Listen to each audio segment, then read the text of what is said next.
اور میں نے یہ بکری میں کئی دفعہ چھاپا، اور یہاں بھی مخلصین بیٹھے ہوں گے، وہ ضرور بتائیں گے کہ ان کو فائدہ ہوا۔ ایک پیکج دیتا ہوں، بارش کا پانی اور زمزم کا پانی جمع کر لیں۔ زمزم کا پانی تھوڑا ہو، دیکھیں حلال کا ایک قطرہ حلال ہوتا ہے، حرام کا ایک قطرہ بھی حرام ہوتا ہے۔ زمزم کا ایک قطرہ بھی برکت والا ہے، اور اس کے اندر خیر ہے، برکت ہے۔ اب ایسا کریں کہ زمزم کا پانی لے لیں اور بارش کا پانی کسی بڑے برتن میں، بوتل میں لے لیں۔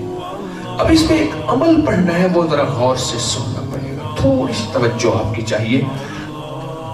70 دفعہ اول آخر درود پاک پڑھنا ہے ابراہیم، 70 بار درود پاک ابراہیمی پڑھیں گے، 70 بار 70 بار درود پاک اول آخر ابراہیمی، 70 بار درود ابراہیمی پڑھیں گے۔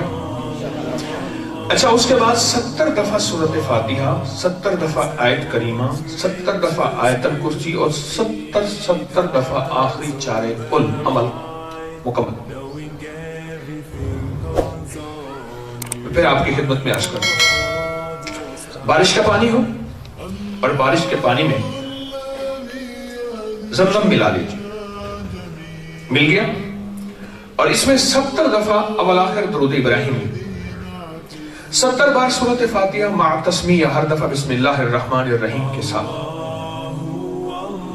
اور 70 دفعہ آیت کریمہ لا الہ الا انت سبحانک انی کنت من الظالمین، اور 70 دفعہ آیت الکرسی،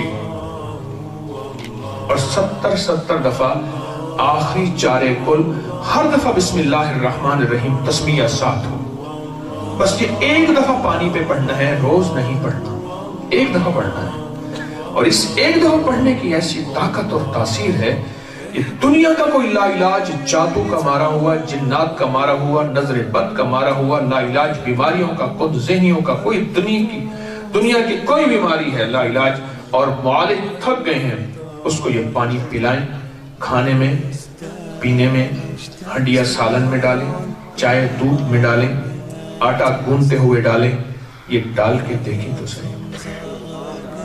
عجب اس کے اندر تاثیر ہے، عجب طاقت ہے، اور اس کے اندر انوکھا کمال ہے۔